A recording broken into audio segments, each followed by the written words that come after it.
혹시 이런 사람 주변에 있지 않으십니까?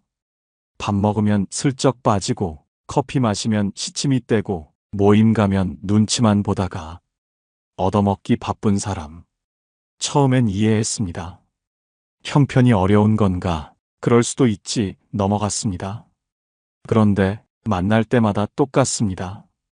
계속 얻어먹으면서 고맙다는 말 한마디 없습니다. 당연하다는 듯 웃고 갑니다. 왜 그럴까요? 순수하게 그런 게 아닙니다.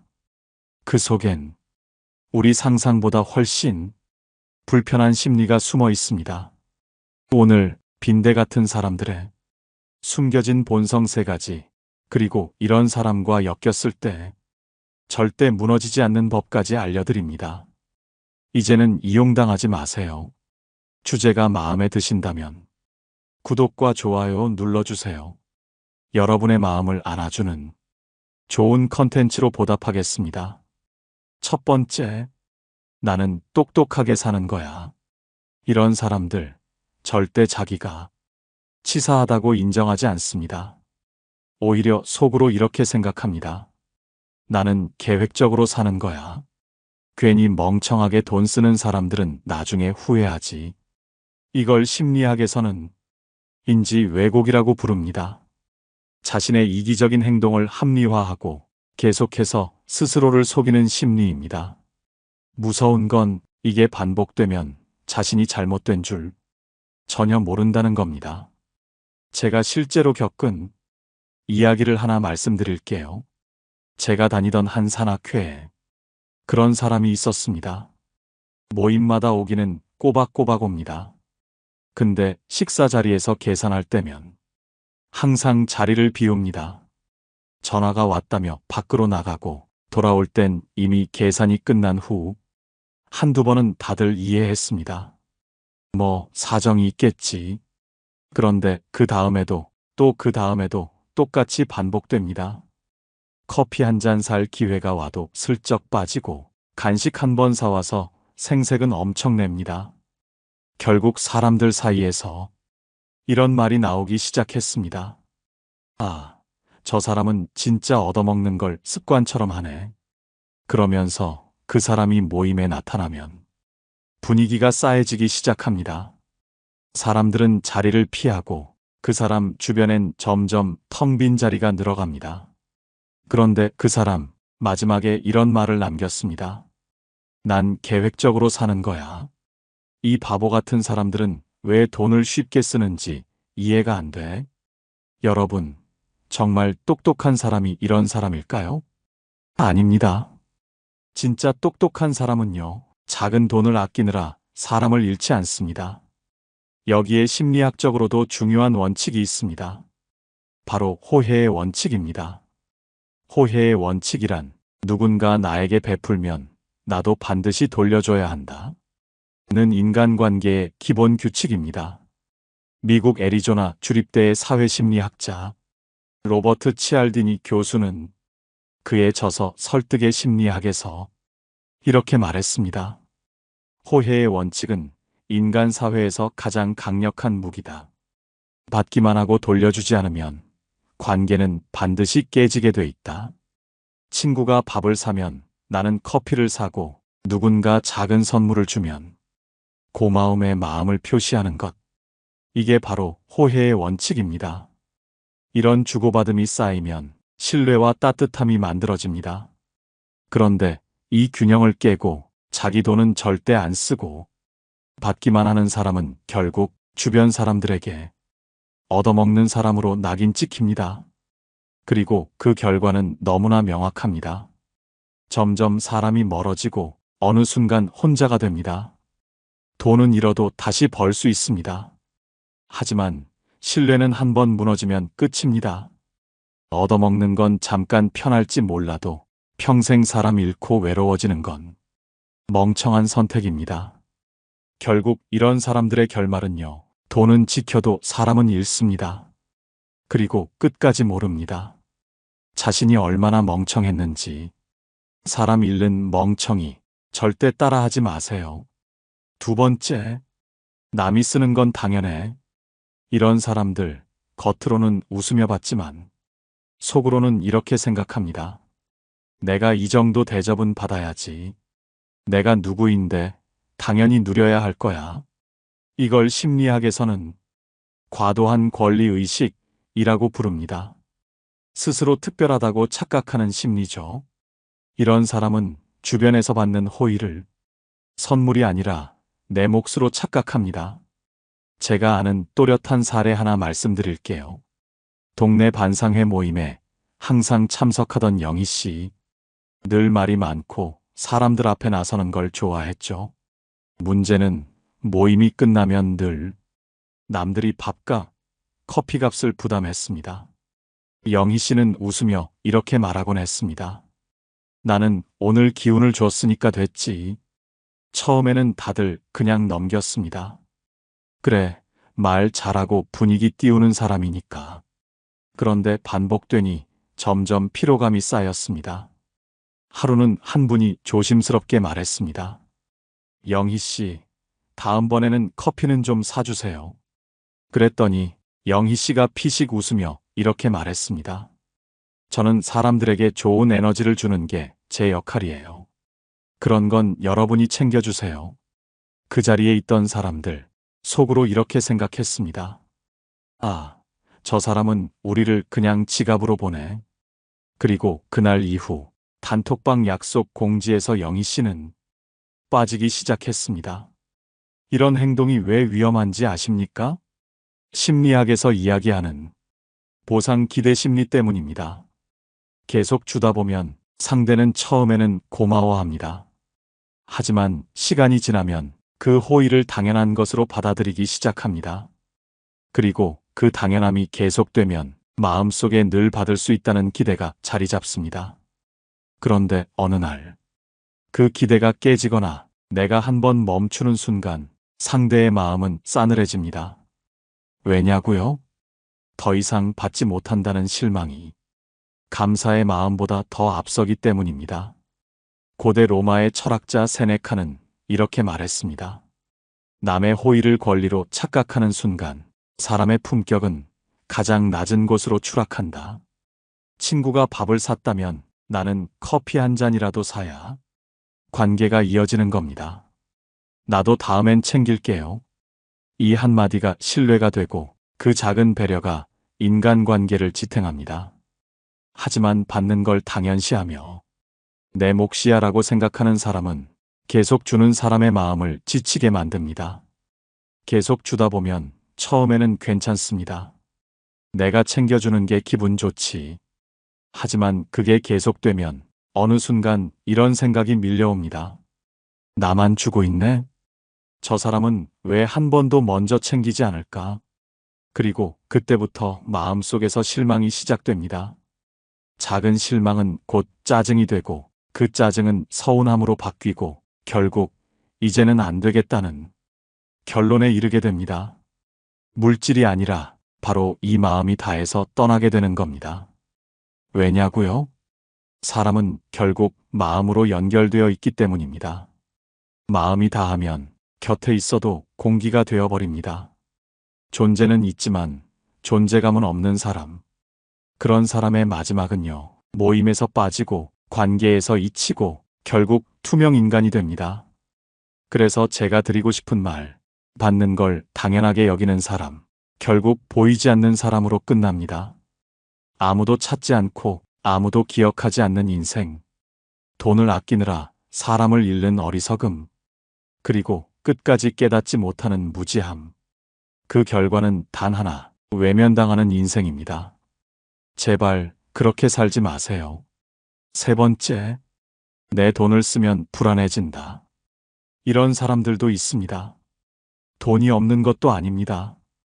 심지어 통장에는 잔고가 충분하고 집에는 비싼 물건이 가득합니다. 그런데도 밥 한 번, 커피 한 번 내는 걸 두려워합니다. 왜일까요? 바로 결핍 공포 심리 때문입니다. 하버드 대학교의 심리학 교수 샌힐 멀라이너타는 연구를 통해 밝혔습니다. 결핍에 대한 불안은 현실의 부족함과 무관하게 사람의 판단과 행동을 왜곡시킨다. 다시 말해, 돈이 충분히 있음에도 불구하고 언젠간 없어질 거야라는 막연한 두려움에 사로잡혀 절대 돈을 쓰지 않으려는 심리입니다. 제가 아는 한 이웃 정말 잘 살았습니다. 집에는 고급 가구, 외제차까지 있었습니다. 그런데 동네 모임에서 점심값 한 번 내는 걸 늘 피하곤 했습니다. 처음에는 다들 성격이 좀 인색한가 보다 하고 넘어갔죠. 하지만 하루는 이런 일이 있었습니다. 같이 모여 식사를 마치고 커피를 마시러 갔는데 영희 씨가 무심히 이런 말을 했습니다. 여러분, 저는 절약이 몸에 배어서요. 커피는 집에서 마시는 게 습관이에요. 그리고는 다들 계산할 때 먼저 나가버렸습니다. 여러분, 이런 행동, 사실 그 안에는 내가 지금 이 돈을 쓰면 후회할지도 모른다 는 불안이 숨어 있습니다. 그 불안이 지나치면 돈을 쓸 때마다 죄책감이 따라오고 타인에게 쓰는 건 더 큰 고통이 됩니다. 하지만 그런 행동이 쌓이면 주변 사람들은 이렇게 생각합니다. 돈이 없는 것도 아닌데 왜 저렇게 아까워할까? 우리한테는 쓰기 싫은 거구나. 그리고 실망은 시작됩니다. 실망은 거리감을 만들고 거리감은 차가운 벽이 됩니다. 스코틀랜드 철학자 데이비드 휴문 이렇게 말했습니다. 불안은 필요 없는 것을 움켜쥐게 하고 결국 사람을 고립시키는 독이다. 결국 내 돈을 쓰지 않는 그 불안이 내 곁에 사람들을 떠나게 만듭니다. 내가 애써 모은 돈은 남아있지만 따뜻하게 웃어주는 사람은 점점 사라집니다. 결국 이런 사람의 마지막은요. 돈은 남아도 함께 식사할 사람이 없습니다. 풍요 속의 빈곤, 지갑은 두둑해도 마음은 텅 빈 삶이 남습니다. 그래서 제가 꼭 드리고 싶은 마지막 한마디, 없는 게 아니라 쓸 줄 모르는 게 진짜 가난입니다. 하지만 여기서 말하는 쓴다는 의미, 절대 아무데나 흥청망청 쓰라는 말이 아닙니다. 진짜 지혜로운 사람은요, 필요한 곳에 함께 나누어야 할 때 따뜻한 마음을 담아 쓸 줄 아는 사람입니다. 그 한 번의 밥과 그 한 잔의 커피가 내가 잃는 돈이 아니라 내 곁에 사람을 지키는 마음이 되는 것입니다. 그 작은 행동 하나가 신뢰가 되고 좋은 인연이 되고 평생 내 편이 되어주는 사람을 만듭니다. 내 돈을 움켜쥔다고 안전해지지 않습니다. 사람이 떠나고 나면 그 돈은 더 이상 든든함이 아니라 허전함을 크게 만드는 소리 없는 무게일 뿐입니다. 결국 이런 사람들의 결말은요. 돈은 지켜도 사람은 잃습니다. 그리고 끝까지 모릅니다. 자신이 얼마나 외롭고 공허해졌는지. 사람 잃고 마음까지 빈 껍데기, 스스로 그 외로움을 만들지 마세요. 여러분, 이렇게 자기 돈은 절대 안 쓰면서 남의 호의만 당연하게 누리려는 사람들, 우리 주변에 정말 많습니다. 한두 번은 이해해주고 넘어가지만 그게 반복되면 결국 내가 지칩니다. 그렇다면 이런 사람과 엮였을 때 내가 지치지 않고 마음 다치지 않고 무너지지 않는 법은 무엇일까요? 첫 번째, 선을 그으세요. 호의는 한두 번이면 충분합니다. 두 번까지는 괜찮습니다. 하지만 세 번, 네 번 계속 반복되면 그건 우연이 아니라 습관입니다. 그리고 상대는 그때부터 우리를 착한 사람이 아니라 만만한 사람으로 보기 시작합니다. 미국 심리학자 아담 그랜트의 연구에 따르면 주는 사람은 관계에서 존중받지만 계속 주기만 하는 사람은 결국 가장 쉽게 소모되는 사람으로 전락합니다. 왜냐고요? 계속 주기만 하면 상대는 감사를 배우는 게 아니라 당연함을 배웁니다. 그 당연함이 계속되면 결국 내 마음과 지갑은 바닥이 나고 상대는 점점 더 무리한 요구를 하게 됩니다. 제가 아는 지연 씨 이야기를 해볼게요. 지연 씨는 모임에서 늘 잘 챙기는 사람이었습니다. 밥을 사고 커피를 내고 소소한 선물도 가끔 준비했죠. 처음에는 다들 고마워했지만 시간이 지나면서 어느 순간 모임에서 당연히 지연 씨가 계산하는 분위기가 되었습니다. 한 번은 지연 씨가 속상한 마음에 오늘은 제가 사지 않을게요 하고 조심스럽게 말했는데 그때 나온 말이 충격적이었습니다. 에이, 그럼 재미없잖아요. 그 순간 지연 씨는 깨달았답니다. 아, 이 사람들은 내가 주는 걸 고마워하지 않는구나. 그냥 내가 내는 걸 즐기고 있었구나. 그래서 선을 그어야 합니다. 내가 지쳐 쓰러지기 전에, 내 마음이 상하기 전에 미리 경계를 세워야 합니다. 철학자 쇼펜하우어는 이렇게 말했습니다. 누군가에게 계속 내어주기만 하면 언젠가 그 사람은 내어주는 걸 멈춘 당신에게 분노한다. 왜냐하면 상대는 그것을 권리로 착각하기 때문입니다. 선을 긋는 건 결코 이기적인 행동이 아닙니다. 내 에너지를 지키는 방법이며 건강한 관계를 지키는 기술입니다. 심리 실험에서도 밝혀졌습니다. 계속 양보하는 사람에게는 사람들은 점점 더 많은 것을 요구하고 한계가 없으면 결국 무리한 부탁까지 하게 된다. 이 실험은 결국 경계를 세우는 것이 서로를 지키는 지혜임을 증명합니다. 그래서 여러분, 그 사람이 어떻게 생각할까 고민하지 마세요. 내가 너무 차갑게 보일까 걱정하지 마세요. 내 마음과 내 지갑은 내가 지킬 때 비로소 소중해집니다. 딱 3번입니다. 3번 넘어가는 순간 상대의 마음 속에는 이 사람은 계속 내줄 거야 라는 잘못된 기대가 생깁니다. 그때는 웃으며 선을 긋는 겁니다. 지난번엔 내가 샀으니 오늘은 내가 사. 이 한마디가 나를 지키고 상대를 교정하는 작은 연습입니다. 돈을 잃는 건 작은 일입니다. 하지만 마음을 잃으면 내 인생이 무너집니다. 그러니 선택하세요. 계속 주다 지쳐 울 것인지, 지금 웃으며 선을 긋고 당당해질 것인지. 저는 여러분이 후자가 되시길 바랍니다. 2번째, 애매한 웃음으로 넘기지 마세요. 이런 사람들 참 뻔뻔합니다. 계속 받으면서도 절대 미안해하지 않고 오히려 내 호의를 당연하게 여기죠. 그런데 우리도 그 상황에서 애매하게 웃으며 넘어가곤 합니다. 이번 한 번쯤 나중엔 알아서 하겠지. 하지만 그게 함정입니다. 심리학에서 침묵의 동의 효과라는 게 있습니다. 미국 콜럼비아 대학 연구에 따르면 상대가 반복적으로 무리한 요구를 할 때 거절하지 않고 웃으며 넘기는 것은 곧 계속해도 좋다는 무언의 허락으로 받아들여진다고 합니다. 애매한 미소 하나가 상대의 뻔뻔함을 키우는 씨앗이 되는 겁니다. 제가 아는 민수 씨 이야기를 해볼까요? 직장 동료 중에 늘 점심때 지갑을 안 가져왔다는 사람이 있었습니다. 처음엔 에이, 깜빡할 수도 있지 하고 넘어갔습니다.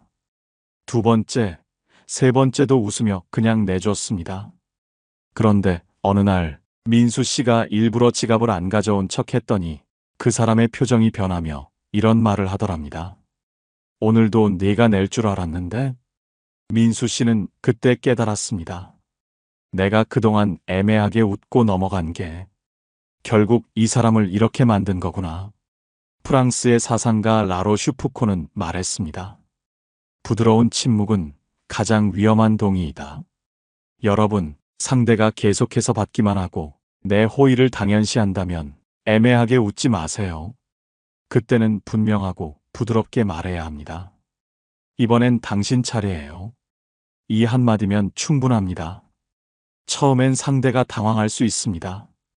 불편해할 수도 있습니다. 하지만 그건 그 사람의 문제입니다. 내가 불편함을 안고 참아주면 그 사람은 절대 변하지 않습니다. 오히려 더 뻔뻔해질 뿐입니다. 그리고 무엇보다 중요한 건 한 번도 거절해보지 않은 사람이 가장 많이 상처받고 가장 많이 무너집니다. 왜냐고요? 마음속에 억울함이 쌓이기 때문입니다. 그 억울함은 결국 스스로를 갉아먹습니다. 내가 바라는 관계는 서로 주고받는 따뜻한 관계이지 내가 참고 견디는 일방적인 관계가 아닙니다. 그러니 이제는 애매하게 웃지 마세요. 부드럽지만 분명하게 내 목소리를 내세요. 돈을 지키는 것도 중요하지만 내 마음의 울타리를 지키는 건 더 중요합니다. 여러분, 마음속으로 싫다라고 생각하면서 겉으로 웃고 있는 자신을 발견했다면 오늘부터 멈추세요. 부드러운 단호함, 그게 나를 지키는 첫걸음입니다. 세 번째, 내 규칙을 알려주세요. 여러분, 인간관계에서 가장 지혜로운 사람은 자신의 규칙을 스스로 정하고 그 규칙을 상대에게 분명히 알릴 줄 아는 사람입니다. 내가 어디까지는 해줄 수 있지만 그 이상은 어렵다는 걸 상대가 모르고 넘어가면 어떻게 될까요? 그들은 결코 눈치를 보지 않습니다. 사람은 내가 멈추지 않으면 끝까지 요구하게 되어 있습니다. 심리학에서는 이것을 경계 혼란이라고 합니다. 미리 알려주지 않으면 상대는 자꾸 선을 넘고 나는 속으로만 상처를 받게 됩니다. 제가 아는 선배님 이야기를 들려드릴게요. 항상 후배들에게 친절했고 식사 때마다 먼저 지갑을 열었습니다. 처음에는 다들 고마워했죠. 하지만 시간이 지나니 당연해졌고 급기야 이런 말까지 나왔답니다. 선배님은 늘 내주시니까 이번에도 당연히 선배님 몫이죠. 그 말을 듣고 큰 충격을 받았다고 합니다. 내가 먼저 선을 안 그어줬구나. 내가 어디까지 가능한지 알려주지 않았구나. 철학자 아리스토텔레스는 이런 말을 남겼습니다. 좋은 관계는 적당한 거리를 유지할 때 비로소 오래간다. 그렇습니다. 관계는 적당한 규칙과 거리가 있어야 건강합니다. 내가 어디까지 해줄 수 있고 무엇은 어려운지 내 스스로 정한 규칙을 상대에게 보여주세요. 예를 들면 이렇게요. 밥은 제가 살게요. 대신 커피 부탁해요. 제가 챙겨드리는 건 좋아요. 하지만 너무 당연하게 여기시면 저도 서운해져요. 이렇게 내 규칙을 말하면 상대는 처음엔 당황하지만 결국 존중합니다. 왜냐고요? 사람은 결국 분명한 경계와 규칙이 있는 사람을 신뢰하게 되기 때문입니다. 내 규칙이 없는 사람은 계속 끌려다니고 결국 마음과 에너지가 바닥나서 스스로 관계를 끊게 됩니다. 하지만 내 규칙이 있는 사람은 필요할 때 멈출 줄 알고 상대에게 여기는 넘어오면 안 되는 선을 보여줍니다. 그런 사람이 오히려 존중과 배려를 받으며 오래갑니다. 여러분, 절대 잊지 마세요. 내가 규칙을 만들지 않으면 상대가 내 룰을 만들어 버립니다. 그 룰 속에서 살다 보면 나는 점점 지쳐가고 결국 관계가 부담으로 변해버립니다. 이제는 내 규칙을 정하세요. 그리고 부드럽게, 그러나 분명히 알려주세요. 나는 여기까지만 해줄게요. 그 이상은 어려워요. 이 한마디가 내 마음을 지키고 상대가 나를 존중하게 만드는 가장 큰 힘입니다. 네 번째, 바꾸려 하지 말고 바라보세요. 여러분, 이런 사람과 엮였을 때 우리가 가장 많이 하는 실수가 뭔지 아십니까? 저 사람을 어떻게 바꿔볼까? 내가 조금 더 이야기해주면 깨닫지 않을까? 그냥 몰라서 저러는 걸 거야. 한번 조언해줘야겠다. 하지만 결론은 늘 같습니다. 절대 바뀌지 않습니다. 심리학에서는 고착화 편향이라는 개념이 있습니다. 사람은 스스로 바꾸려는 의지가 없으면 아무리 좋은 조언도 듣지 않고 오히려 방어적으로 변합니다. 제 지인 재훈 씨 이야기를 해볼게요. 재훈 씨는 늘 손이 큰 사람이었습니다. 모임에서 기꺼이 밥을 사고 주변 사람들도 편하게 챙겼죠. 하지만 항상 받기만 하는 친구 한 명이 있었습니다. 재훈 씨는 속으로 얘도 좀 눈치챘으면 좋겠다 생각했지만 차마 말을 못하고 참았죠. 그러던 어느 날 정말 용기 내서 조심스럽게 이야기했습니다. 혹시 너가 몰라서 그러는 걸 수도 있는데 가끔은 내가 먼저 챙겨주면 더 좋을 것 같아. 그런데 돌아온 답변은 충격이었습니다. 야, 너 설마 그거 몇 번 더 냈다고 쪼잔하게 구는 거냐? 그 순간 재훈 씨는 머리가 띵했다고 합니다. 아, 이 사람은 고칠 수 있는 문제가 아니구나. 철학자 마르쿠스 아우렐리우스는 이렇게 말했습니다. 사람을 바꾸려 애쓰는 순간 내 마음이 무너진다. 그저 바라보되 내 울타리를 지키는 것이 지혜다. 여러분, 그때 깨달아야 합니다. 내가 바꿀 수 있는 건 상대가 아니라 내 태도, 내 기준, 내 선택입니다. 그 사람이 변하길 바라며 속 끓이지 마세요. 내가 아무리 이야기해도 돌아오는 건 서운함과 상처뿐입니다. 대신 이렇게 생각하세요. 저 사람은 저런 사람이다. 그리고 하나의 풍경처럼 바라보세요. 멀리서 보면 그 사람은 그냥 배움의 대상입니다. 내가 저렇게 되지 말아야겠다는 반면교사일 뿐입니다. 넘어오려 하면 내가 정한 규칙으로 멈추게 하고 그래도 무리하게 들어오면 조용히 거리를 두세요. 결국 사람은 바꾸는 게 아니라 거리 조절하는 겁니다. 그게 내 마음을 지키는 마지막 방법입니다. 5번째, 웃으며 멀어지세요. 여러분, 결국 이런 사람들과 오래 엮이면 내가 지치고 내 마음이 상하고 나만 속으로 화병이 됩니다. 그럴 때 가장 현명한 방법은 무엇일까요? 바로 품격을 지키며 조용히 웃으며 멀어지는 것입니다. 왜냐고요? 싸우거나 따지면 내 에너지만 더 소모됩니다. 상대는 오히려 억울해하고 내가 뭘 잘못했냐며 당신을 이상한 사람 취급할 수도 있습니다. 미국 심리학자 알버트 앨리스는 말했습니다. 불합리한 사람에게 논리로 맞서려는 건 벽을 향해 말하는 것과 같다. 그냥 돌아서는 편이 낫다.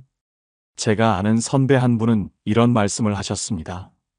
얻어먹기만 하는 사람, 주고받을 줄 모르는 사람은 결국 주변에서 자연히 정리되더라. 나는 한 번도 싸운 적 없다. 그냥 웃으며 거리를 두고 내 자리를 지켰을 뿐이다. 여러분, 말로 싸우는 건 쉽습니다. 하지만 진짜 강한 사람은 굳이 설명하지 않고 차분히 조용히 멀어질 줄 아는 사람입니다. 내 마음을 다치게 하는 관계는 붙잡지 마세요. 애써 이유를 설명하지도 마세요. 상대는 듣지 않습니다. 그냥 내 안에서 조용히 정리하면 됩니다. 그리고 무엇보다 중요한 건 그 사람에게는 웃으며 인사하세요. 내 얼굴에 미소를 지으면 내 품격은 지켜지고 그 사람의 민낯은 드러납니다. 멀어지되 미워하지 않고 내 삶에 집중하세요. 결국 그 사람은 다른 사람에게서도 같은 모습을 보이고 자연스럽게 고립됩니다. 나만은 마음 편하게 품격 있게 웃으며 멀어지세요. 그것이 내 마음을 지키는 마지막이자 가장 강한 한 수입니다. 여러분, 결국 사람은 돈으로 관계를 지키는 게 아닙니다. 마음과 태도로 지키는 겁니다. 자기 돈 안 쓰면서 남의 호의만 기대는 사람, 그들은 돈은 지켰을지 몰라도 사람은 다 잃습니다. 그리고 끝까지 모릅니다. 스스로 얼마나 외롭고 비참해졌는지. 여러분은 절대 그런 사람의 호구가 되지 마세요. 그리고 그런 사람이 되어서도 안 됩니다. 내 마음을 지키는 것, 내 관계를 건강하게 만드는 것은 결국 나의 경계를 세우는 데서 시작됩니다. 마지막으로 제가 오늘 알려드린 울타리 3단계 정리해드립니다. 첫째, 울타리를 치고 넘어오면 차단하세요. 둘째, 울타리를 넘어오려 할 때 웃으며 넘어가지 말고 멈추라고 말하세요. 셋째, 그 울타리의 경계가 어디까지인지 미리 정확히 알려주세요. 이 세 가지가 내 마음을 지키는 가장 강력한 무기입니다. 여러분, 당당하게, 품격 있게, 그리고 따뜻하게 나를 지키세요. 오늘도 끝까지 들어주셔서 감사합니다. 오늘 영상을 보며 여러분은 어떤 생각이 드셨나요? 여러분의 경험과 생각을 댓글로 나눠주세요. 여러분의 이야기가 누군가에게 큰 위로와 깨달음이 될 것입니다. 오늘 영상이 도움이 되셨다면 소중한 분들께 공유해 주시고 구독과 좋아요로 저를 응원해 주세요. 여러분과의 소중한 연결이 저에게 큰 힘이 됩니다. 오늘도 행복한 하루 되세요. 이상으로 마음 풀고 가세요 였습니다. 여러분들께서는 하루 동안 자신에게 어떤 말을 가장 많이 하시나요? 우리는 다른 사람을 응원할 때는 따뜻한 말을 건네지만 정작 나 자신에게는 너무 엄격하고 차갑게 대할 때가 많습니다. 그런데요, 스스로에게 매일 딱 이 한마디만 해도 내일이 기적처럼 바뀌는 놀라운 일이 생긴다고 합니다. 그 한마디가 무엇인지 지금 바로 시작합니다. 첫 번째, 나 참 잘 살았다. 고마워. 지금 바로 따라 해보세요. 나 참 잘 살았다. 고마워. 영희 씨는 평생을 가족을 위해 살아온 전업주부였습니다.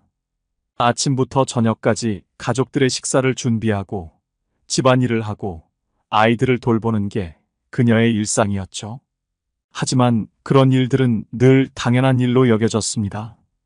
집안일은 하면 티가 안 나고 안 하면 금방 티가 난다는 말처럼 아무리 정성껏 청소하고 요리를 해도 가족들이 알아주지 않았습니다. 설거지를 끝내고 고개를 들어보면 싱크대엔 또 그릇이 쌓여 있고 정리한 방은 금세 어질러져 있었죠. 영희 씨는 가끔 이런 생각을 하곤 했습니다.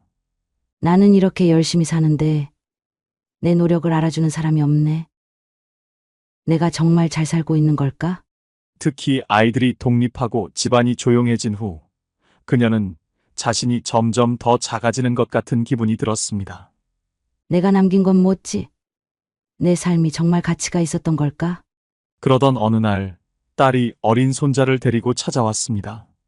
손자는 할머니에게 숙제로 쓸 질문을 건넸죠. 할머니가 살면서 가장 자랑스러웠던 순간은 언제예요? 그 질문을 듣는 순간 영희 씨는 멍해졌습니다. 자랑스러운 순간이라는 말이 낯설게 느껴졌어요. 평생 동안 누군가를 위해 일했지만 정작 자신이 자랑스러웠던 순간은 떠올릴 수 없었거든요. 그날 밤 영희 씨는 오래된 사진첩을 꺼내 들었습니다. 결혼식 날의 설렘, 갓난아기를 품에 안고 웃고 있는 모습, 생일 케이크를 들고 환하게 웃는 가족들의 얼굴이 사진 속에 담겨 있었습니다. 그 사진들을 한 장 한 장 넘기며 그녀는 깨달았습니다. 아, 내가 부족하다고만 생각했는데 이렇게 많은 사랑을 주고받으며 살아왔구나. 아이들을 위해 밤늦게까지 옷을 꿰매던 시간, 가족들의 생일마다 정성껏 음식을 준비했던 날들. 그 모든 순간이 떠올랐죠. 그 순간 영희 씨는 조용히 속으로 말했습니다. 나 참 잘 살았다. 정말 고마워. 그 말을 속으로 반복하는 동안 그녀의 마음속에는 따뜻함이 차오르기 시작했습니다. 나는 부족한 내가 아니라 이렇게 열심히 살아온 내가 자랑스럽구나.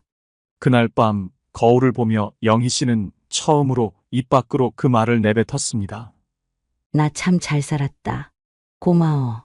처음엔 어색했지만 그 말을 반복할수록 그녀의 마음속 깊은 곳에 있던 자책과 부족함이 사라지고 사랑과 감사의 감정이 자리 잡았습니다. 여러분은 어떠신가요? 혹시 영희 씨처럼 가족을 위해 애쓰면서도 스스로의 삶을 자책하고 있진 않으신가요? 혹은 이런 생각이 마음속에 자리 잡고 있진 않나요? 내가 더 잘했더라면, 다른 사람처럼 살지 못해서. 하지만 여러분, 우리의 삶은 누군가와 비교해서 가치를 평가받는 것이 아닙니다. 내가 사랑하고 최선을 다해 살아왔다는 그 자체만으로도 충분히 자랑스러운 삶입니다. 나 참 잘 살았다. 고마워. 라는 말은 단순한 자기 위로가 아닙니다. 이 말은 심리학적으로 자기 인정을 높이는데 큰 도움을 줍니다.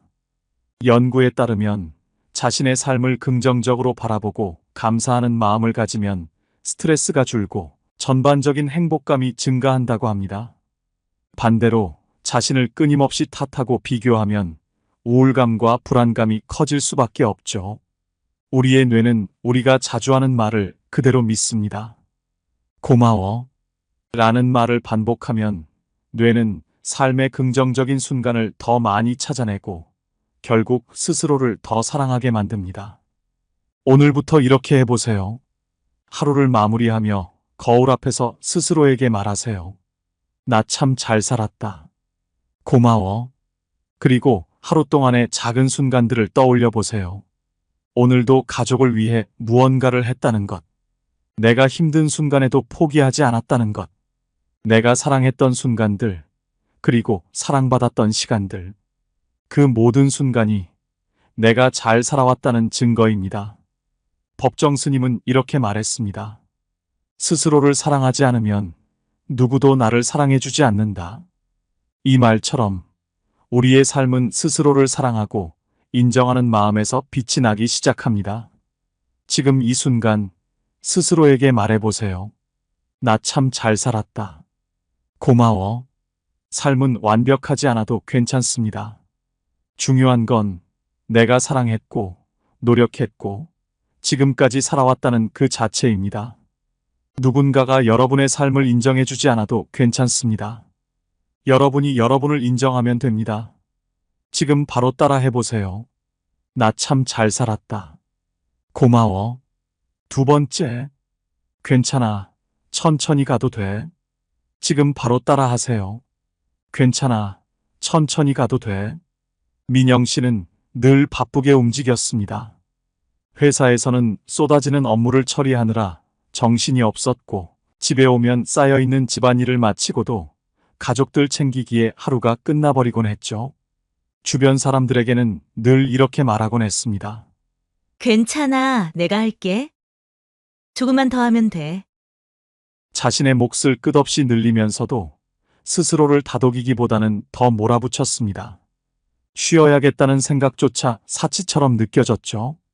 지금 멈추면 뒤처질 거야 라는 불안감이 그를 더욱 앞만 보고 달리게 했습니다. 그러던 어느 날 회사에서 프로젝트 마감이 겹친 날이었어요. 아침부터 밤늦게까지 일하다가 문득 몸이 무겁고 한 걸음도 움직이기 힘든 느낌이 들었습니다. 조금만 더 하면 되라고 스스로를 속이며 버텨보려 했지만 결국 그날 밤 민영 씨는 자리에 누운 채 움직일 수 없게 됐습니다. 처음엔 그저 과로 때문이라고 여겼지만 마음속 깊은 곳에서 다른 소리가 들려왔습니다. 이러다 정말 무너질지도 몰라. 언제부터 이렇게 나를 쥐어짜며 살았지? 그날 밤 민영 씨는 거울 앞에 섰습니다. 눈 밑에 짙게 내려앉은 다크서클, 축 처진 어깨. 거울 속의 모습이 낯설게 느껴졌어요. 그제야 알게 됐습니다. 내가 왜 이렇게까지 살았지? 이대로는 안 되겠어. 그리고 조용히 스스로에게 말을 건넸습니다. 괜찮아, 천천히 가도 돼. 그 말을 입 밖으로 내는 순간 민영 씨는 울음을 참을 수 없었답니다. 평생 동안 자신에게 허락하지 않았던 그 말이 처음으로 자신을 위로하는 것 같았거든요. 눈물이 멈춘 뒤에는 이상하게도 마음 한구석이 조금 따뜻해지더랍니다. 그날 이후 민영 씨는 매일 아침 스스로에게 말하기 시작했습니다. 괜찮아. 천천히 가도 돼. 그 말을 반복할수록 스스로를 다그치지 않아도 괜찮다는 마음이 자리 잡기 시작했죠. 속도가 느려져도 잠시 멈추더라도 아무 문제 없다는 걸 알게 된 겁니다. 여러분은 어떠신가요? 혹시 민영 씨처럼 자신을 끝없이 몰아붙이고 계시지는 않으신가요? 혹은 이런 생각을 하고 있지는 않나요? 다들 나보다 더 열심히 하고 있는데 나는 이래도 될까? 조금만 더 하면 될 텐데 내가 너무 나태한 건 아닐까? 이런 생각들은 우리를 끝없이 다그치게 만듭니다. 하지만 너무 빠르게만 달리다 보면 결국 길을 잃거나 넘어질 수밖에 없어요. 괜찮아. 천천히 가도 돼. 이 말을 심리학적으로 풀어보면 천천히 가는 것은 단순한 행동이 아니라 자기 수용의 중요한 표현입니다.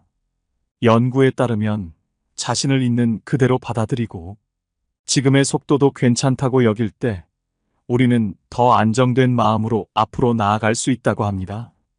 반대로 자신을 계속 다그치면 스트레스 호르몬인 코르티솔이 과도하게 분비되어 몸과 마음이 모두 지칠 수밖에 없습니다. 심리학자들은 천천히 가는 것이 단순히 속도를 늦추는 게 아니라 자신을 믿고 인정하는 힘이라고 말합니다. 속도가 느려져도 괜찮다는 그 한마디가 우리에게 새로운 에너지를 줄 수 있다는 겁니다. 우리 사회는 빨리빨리 문화에 익숙합니다. 어릴 때부터 남들보다 앞서야 한다는 말을 듣고 자랐죠. 느린 걸 게으르다고 생각하고 잠시 멈추는 걸 실패로 여기는 분위기 속에서 천천히 간다는 건 어쩌면 큰 용기일지도 모릅니다. 하지만 자연도 보세요. 꽃도 나무도 제 속도로 자라면서 결국 가장 아름다운 순간을 맞이합니다. 그 과정을 서두르지 않고요. 오늘부터 이렇게 한번 해보세요. 하루를 시작하기 전에 혹은 바쁜 일상 중에 잠시 멈춰서 스스로에게 말하는 겁니다. 괜찮아. 천천히 가도 돼. 그 말을 하면서 내가 느끼고 있는 감정에 집중해 보세요. 숨이 가쁘게 느껴진다면 한번 크게 들이쉬고 내쉬어 보세요. 내가 가고 있는 길이 막막하게 느껴진다면 잠시 멈춰서서 주변을 돌아보세요. 그리고 이렇게 한 가지 더 생각해 보세요. 나는 지금 내 속도대로 잘 가고 있어. 어떤 속도라도 나만의 길을 가는 건 충분히 가치 있어. 이렇게 스스로를 인정하는 말을 더해 보세요. 처음엔 어색할 수 있습니다. 하지만 꾸준히 하다 보면 조금씩 달라질 겁니다. 퇴계 이황은 이렇게 말했습니다. 천천히 가는 자가 더 멀리 간다. 삶은 마라톤입니다. 빠르게 달리는 사람보다 천천히 꾸준히 걷는 사람이 더 오래 갑니다. 지금부터 스스로에게 이렇게 말해보세요. 괜찮아. 천천히 가도 돼. 삶은 누구와 경쟁하는 게 아닙니다. 내가 나만의 속도로 걸어가면 그걸로 충분합니다. 오늘도 여러분은 잘하고 있습니다. 그리고 천천히 가도 여러분은 반드시 목적지에 도달할 겁니다. 세 번째, 이제부터가 진짜야. 지금 바로 따라 해보세요. 이제부터가 진짜야. 수진 씨는 무언가를 시작하는 데는 자신이 있었지만 끝까지 해내는 일은 항상 어렵게 느껴졌습니다. 다음엔 잘하면 되겠지. 아직 준비가 덜 됐으니 조금만 더 있다가 시작하자. 이렇게 스스로를 설득하며 미루다 보니 어느새 하고 싶었던 일들은 점점 멀어지고 있었습니다. 그럴수록 자신감은 바닥을 쳤고 무언가를 새로 시작할 용기를 잃어가고 있었죠.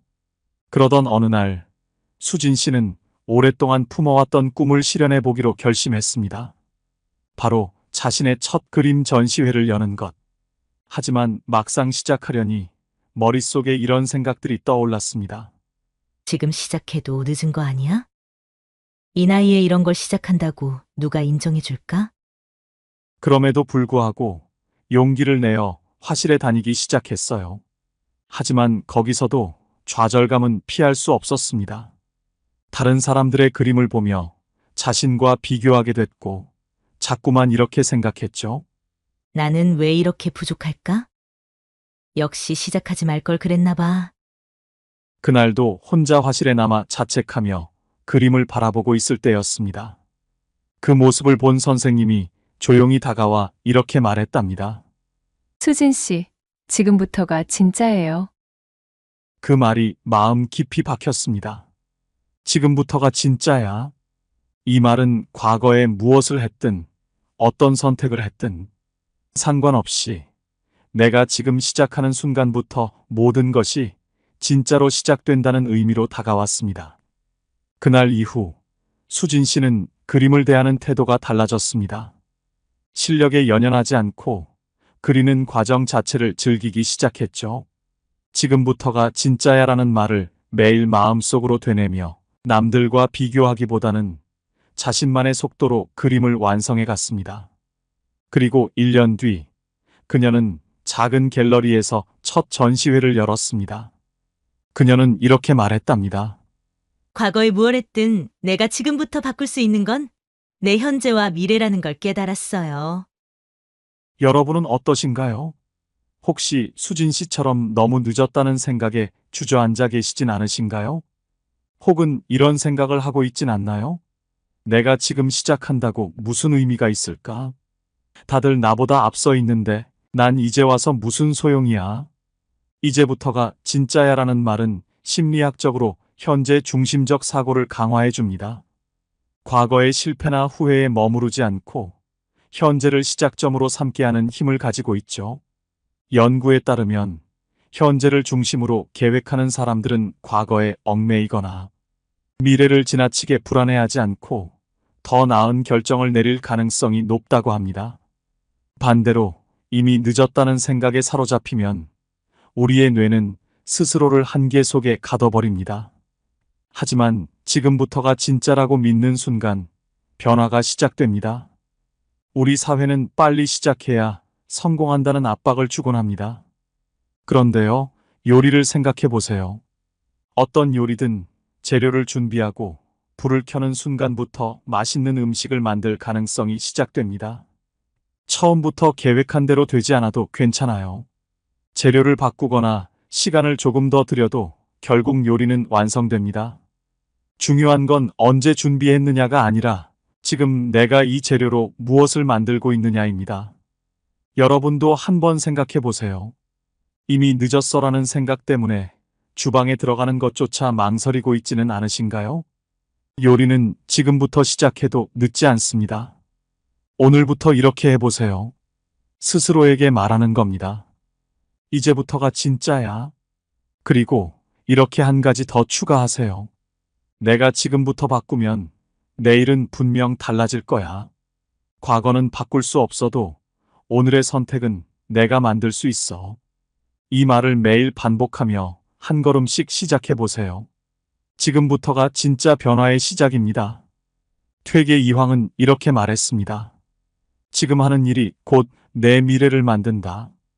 과거는 지나간 것이고 미래는 아직 오지 않은 것입니다.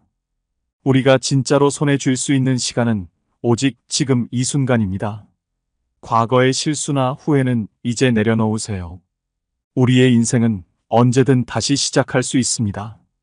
삶은 누구와 비교하는 게 아닙니다. 중요한 건 내가 지금부터 한 걸음씩 나아가는 겁니다. 지금까지 잘하지 못했다고요? 괜찮습니다. 이제부터가 진짜니까요. 지금 이 순간부터가 여러분 인생의 새로운 장입니다.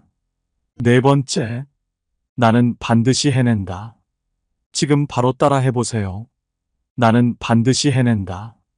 진우 씨는 늘 자신감이 부족하다고 느꼈습니다. 학창 시절에도 직장 생활을 하면서도 중요한 일이 생기면 먼저 떠오르는 건 불안과 두려움이었습니다. 내가 잘할 수 있을까? 혹시 실수하면 어떡하지? 결과는 어떠했을까요? 무사히 해냈음에도 불구하고 그는 늘 스스로를 탓하곤 했습니다. 그때 조금만 더 잘했더라면. 이라며 말이죠. 그러던 어느 날 진우 씨에게 회사에서 중요한 프로젝트 발표를 맡기는 일이 생겼습니다. 팀의 성패가 걸린 중대한 자리였죠. 준비를 하면서도 그는 머릿속이 온통 걱정으로 가득했습니다. 내가 과연 잘할 수 있을까? 내 실수 때문에 다 망치는 건 아닐까? 준비할수록 불안은 더 커졌고 시간이 지날수록 자신감은 더 떨어졌습니다. 그러던 중 우연히 인터넷에서 한 심리 상담사의 글을 보게 되었습니다. 그 글의 중심에는 단 한 문장이 있었습니다. 나는 반드시 해낸다. 진우 씨는 처음에 그 문장이 너무 단순해서 웃음이 나왔습니다. 정말 저 말을 반복한다고 내가 바뀔까? 하지만 한편으로는 아무것도 하지 않고 불안 속에 갇혀 있는 것보다 낫겠다는 생각이 들었죠. 그래서 그는 거울 앞에 서서 용기를 내어 그 말을 따라 해보았습니다. 나는 반드시 해낸다. 나는 반드시 해낸다. 처음에는 말이 잘 나오지 않았습니다. 어색했고 진심으로 믿을 수가 없었죠. 하지만 하루 이틀 계속 반복하다 보니 조금씩 변화가 일어나기 시작했습니다. 거울 앞에서 반복한 말들이 마치 씨앗처럼 그의 마음속에 심겨졌습니다. 그리고 어느 순간 진우 씨는 스스로에게 이렇게 말하고 있는 자신을 발견했습니다. 이번엔 해낼 수 있을 거야. 그 말을 반복할수록 발표에 대한 두려움은 점점 사라지고 자신감이 자라나기 시작했습니다. 준비하는 과정도 더 능동적이고 적극적으로 변해갔죠. 발표 당일 그는 평소보다 훨씬 침착하고 자신감 있는 모습으로 무사히 발표를 마쳤습니다. 예상치 못한 박수갈채가 쏟아졌고 팀원들에게도 칭찬을 받았습니다. 예전 같았으면 작은 실수만 떠올리며 자책했을 진우 씨였지만 이번에는 달랐습니다. 그는 자신에게 이렇게 말했습니다. 내가 해냈어. 그리고 앞으로도 해낼 거야. 여러분은 어떠신가요? 혹시 진우 씨처럼 도전 앞에서 불안함과 두려움에 갇혀 있지는 않으신가요? 나는 부족한 사람이다. 나는 할 수 없을 거야. 이런 생각이 무의식적으로 여러분을 지배하고 있는 건 아닌가요? 하지만 우리가 어떤 상황에서든 가장 중요한 건 스스로를 믿는 힘입니다. 나는 반드시 해낸다라는 말은 단순한 자기 암시를 넘어 심리학적으로 자기 효능감을 높이는 강력한 도구입니다. 자기 효능감이란 내가 어떤 상황에서도 목표를 이룰 수 있다는 믿음을 말합니다. 심리학 연구에 따르면 이 믿음이 강한 사람들은 도전적인 상황에서도 더 높은 성취를 이뤄내는 경향이 있다고 합니다. 반면 자신에 대한 의심이 강한 사람들은 도전 앞에서 쉽게 좌절하고 가능성조차 스스로 차단하게 되죠. 나는 반드시 해낸다는 말을 반복하면 우리의 뇌는 점점 그 말을 진실로 받아들이기 시작합니다.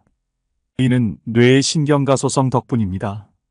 새로운 신념을 형성하는 과정에서 뇌는 실제로 우리의 행동과 감정을 바꾸는 구조적 변화를 겪게 되죠. 어릴 적부터 우리는 완벽해야 한다는 강요 속에 자랐습니다. 작은 실수에도 왜 이것밖에 못하니? 라는 말을 들으며 실패를 두려워하게 됐죠. 하지만 세상에 완벽한 사람은 없습니다. 중요한 건 완벽이 아니라 반드시 해내겠다는 의지입니다. 오늘부터 이렇게 해보세요. 아침에 하루를 시작하기 전 거울 앞에 서서 스스로에게 말하세요. 나는 반드시 해낸다. 특히 중요한 일이 있을 때는 더 구체적으로 자신에게 이렇게 말해보세요. 나는 반드시 오늘 이 일을 해낼 거야. 나는 내가 원하는 목표를 꼭 이룰 거야. 이 말을 반복하다 보면 처음엔 어색해도 어느 순간 진심으로 느껴지고 자신감이 점점 커질 겁니다. 다산 정약용은 이렇게 말했습니다. 뜻을 세우면 반드시 이룬다. 모든 성공의 시작은 내가 반드시 해낼 수 있다는 믿음에서 출발합니다. 지금 이 순간부터 스스로에게 이렇게 말해보세요. 나는 반드시 해낸다. 삶은 완벽하지 않아도 괜찮습니다. 중요한 건 내가 스스로를 믿고 나아가는 힘입니다. 지금까지 해내지 못한 일이 있었다고요? 괜찮습니다. 지금부터 하면 됩니다. 왜냐하면 나는 반드시 해낼 수 있으니까요. 5번째, 오늘도 수고했어.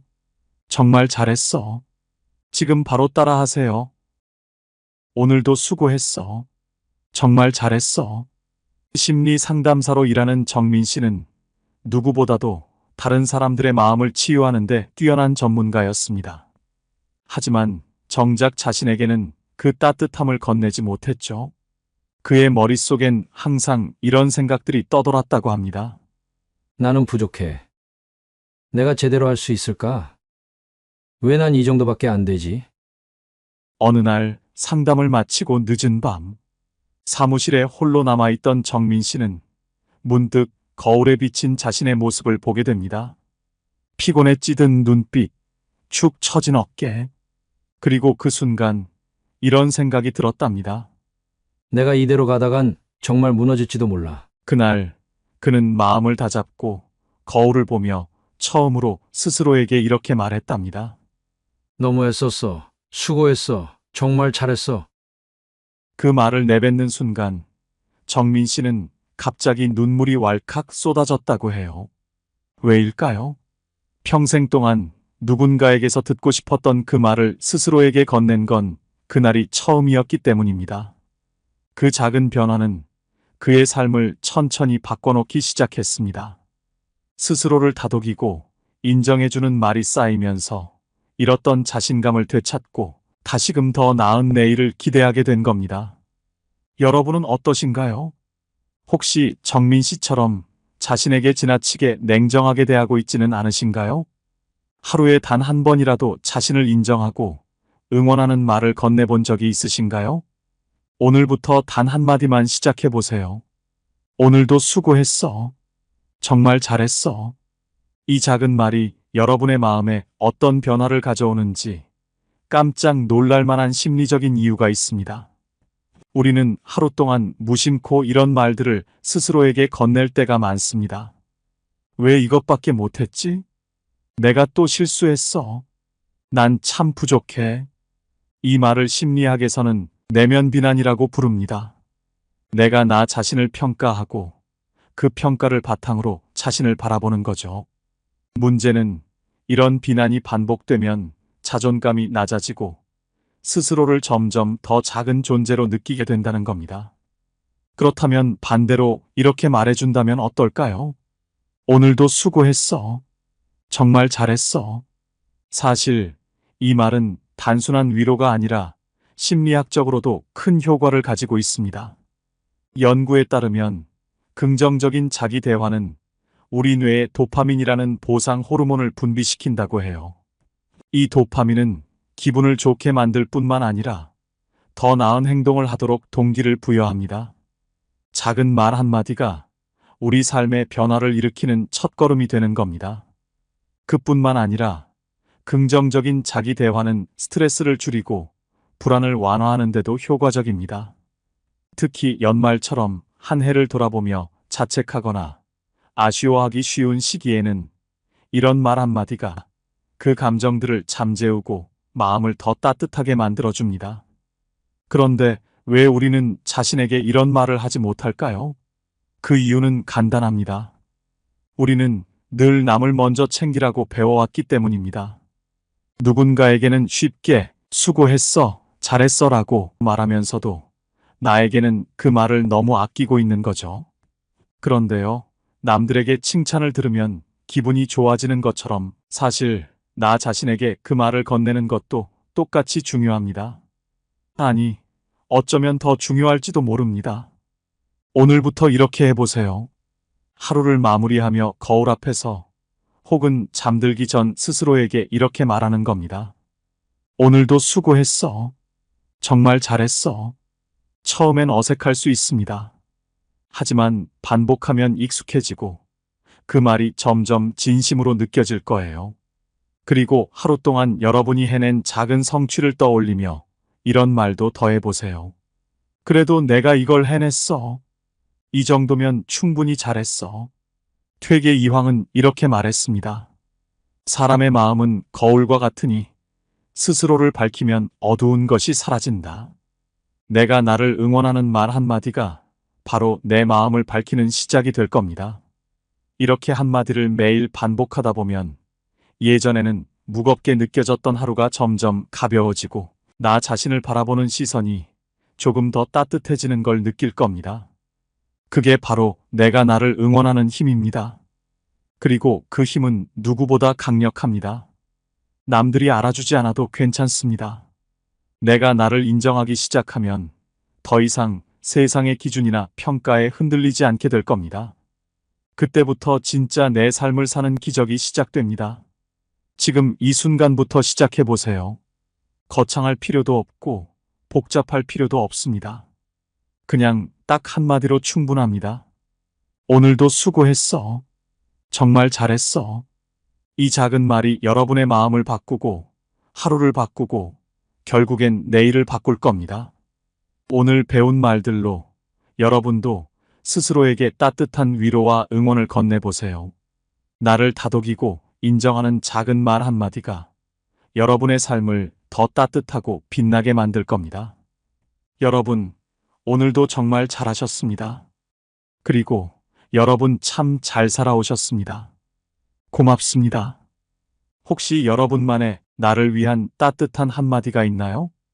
여러분이 스스로에게 건네는 특별한 문장을 댓글로 나눠주세요.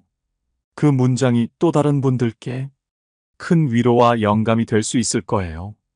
이 영상이 필요한 분들께 공유해 주시고 구독과 좋아요로 저를 응원해 주세요. 여러분과의 소중한 연결이 저에게 큰 힘이 됩니다. 오늘도 좋은 하루 되세요. 이상으로 마음 풀고 가세요 였습니다.